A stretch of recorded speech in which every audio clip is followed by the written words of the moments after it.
सैथो आरो थार मोनथायजों फोरोंगिरि थिसनथाइ बिलाइ मोननायखौ बाख्नायदों सुमिता बर'आ। बावैसो बिटिआर सरकारा प्रमद बर' सारा जा टिचारनि थाखाय एपइन्टमेन्ट होलांबाय।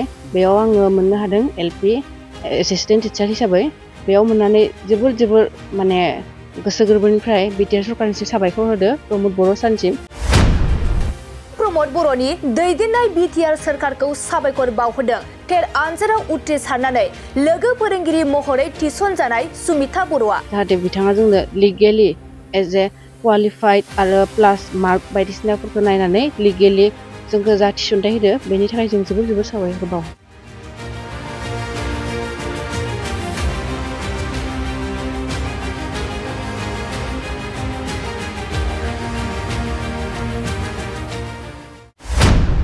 बिटिआर सरकारा जेबो बेले-बेजे गैयालासे थार बिजाथिफोरखौ नायबिजिरनानै फोरोंगिरि थिसननायखौ बाख्नायदों सुमिता बर'आ। आंनि बायदिबा जेबो बेले-बेजे गैया। जों एग्जामखौ होबाय, होनायनि उनाव बिसोर जोंखौ आरो भेरिफिकेसन लाफिनदो, जोंनि अल डकुमेन्ट चेक खालामदो। आफ्टार सिलेक्शन बिसोरो जोंखौ जोंनि as a cut of mark wise जोंखौ सेलेक्ट खालामदो एज ए लिगेल। अदालगुरि जिल्लानि टंला 2 नं स्निपारा गामिनि सुमिता बर'आ बिटिआर सरकारजों खुंजानाय टेट आनजादाव उथ्रिसारनानै थांनाय 21 आगस्ट खालार खालि मेरिट लिस्ट फोसावनाय आरो 22 आगस्टआव बड'फा कालचारेल कमप्लेक्सआव टेट फोरोंगिरि थिसनथाइ बिलाइ राननायाव सुमिता बर'आ थिसनथाइ बिलाइ मोननो हादों। बेनि अनगायैबो सुमिता बर'आ बिटिआर सरकारा थार मोनथावना सुबुंखौ सायख'नानै फोरोंगिरि थिसननायखौ लानानै सीएम प्रमद बर'खौ साबायखर बावहोदों। लोगोसे सुमिता बर'आ बेबादिनो इयुनावबो थार बिजिरनानै गासैखौबो थिसनथाइ होयो आरो बर' बिजोंनि फरायसालिफोरनि लांदां जाना थानाय मासिखौबो नायस'नो होना बिटिआर सरकारखौ खावलायनायजों लोगोसे साबायखर बावहोदों। मुङा मिसेस सुमिता बर', डिस्ट्रिक्ट उदालगुरि, टंला सिनिपारा गामिनि। बावैसो बिटिआर सरकारा प्रमद बर' सारा जा टिचारनि थाखाय एपइन्टमेन्ट होलांबाय। बेयाव आङो मोननो हादों एलपि एसिस्टेन्ट टिचार हिसाबै। बेयाव मोननानै जोबोर माने गोसो गोरबोनिफ्राय बिटिआर सरकारनिसिम साबायखर होदो प्रमद बर' सारनिसिम।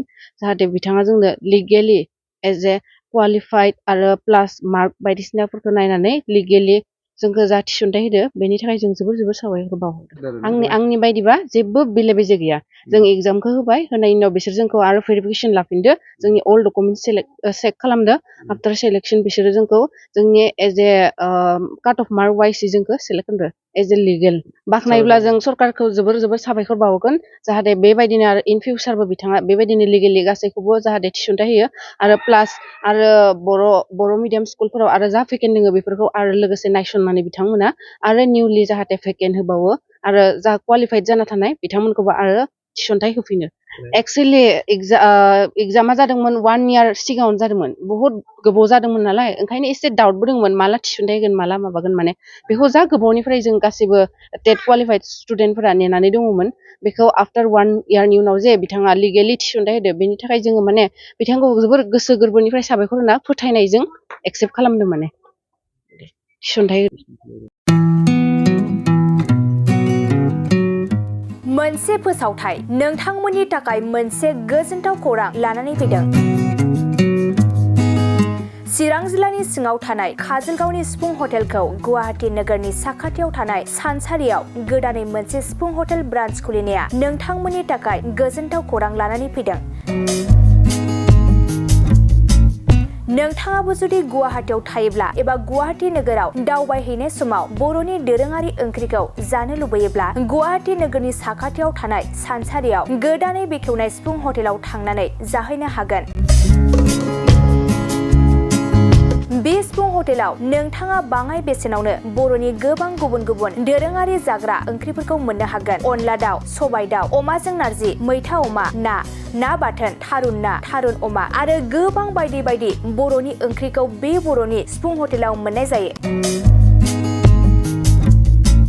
सोरबाफोर जुदि बे सिफुं हटेलाव बर'नि संनाय खावनायखौ जानो थाखाय सिगांग्रो अर्डार हरनोब्ला नैबे 9864747796 9954772037 जामबुं नम्बराव कल खालामनानै बुकिं खालामहरनो हागोन।